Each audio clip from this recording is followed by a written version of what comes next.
Wanita ini membuka celananya di belakang seorang pria yang sedang membayar di kasir, lalu kemudian menempelkan celana tersebut di belakang sang pria sehingga ATM itu masuk ke kantongnya. Kemudian dengan terburu-buru wanita ini kembali memakai celananya tersebut. Sementara itu pergi, wanita meminta kasir mengecek harga belanjanya. Lalu kasir bertanya metode pembayaran yang dikatakan wanita dia akan membayar menggunakan ATM. Namun saat ATM dipegang oleh kasir, dia bertanya, kenapa ATM ini atas nama lelaki yang membayar sebelumnya.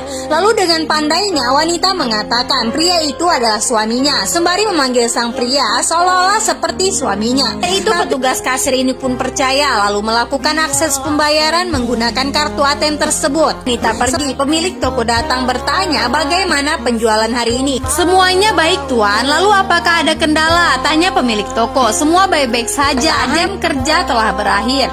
Silakan tutup toko ini, sembari pergi berlalu dari toko itu.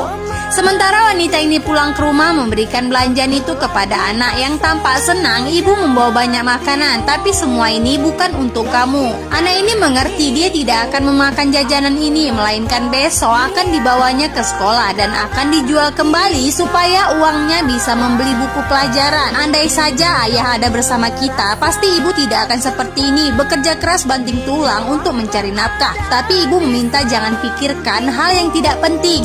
Lebih baik. Setelah wanita pergi, pemilik toko yang sedari tadi memperhatikan datang menemui anak ini yang langsung menawarkan jajanan ini kepadanya. Pria penasaran kenapa anak ini berjualan di sekolah, tapi anak mengatakan terpaksa berjualan karena mereka tidak mempunyai uang untuk membeli buku pelajaran. Lalu kemana orang tuamu? Tanya pria ini. Maka pada saat itu anak ini menceritakan dia tidak memiliki ayah karena sejak kecil dia hanya tinggal bersama ibunya. Mendengar cerita anak ini, pria pun tanpa iba dan kasihan lalu berjanji akan menolong menemukan ayah kandungnya. Sementara pria ini kembali ke toko menemui kasir mengatakan dirinya kehilangan kartu ATM. Apakah kasir melihat?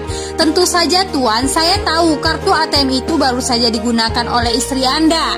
So, pria ini penasaran siapa wanita yang mengaku sebagai istrinya, lalu memutuskan untuk mengejar dan mengikuti wanita tersebut. Tiba-tiba, pemilik toko yang mengikuti sampai di sana, sontak pria heran siapa pria ini. Saya adalah pemilik toko tempat Anda berbelanja, mengatakan wanita ini terpaksa melakukan itu untuk memenuhi kebutuhan anak kandungmu, yang kemudian memberikan surat tes DNA yang menunjukkan jika semua data yang ada di surat ini membuktikan pria ini adalah ayah biologis dari anak wanita itu. Dia memberitahu jika dialah ayah yang selama ini dicari oleh anak itu.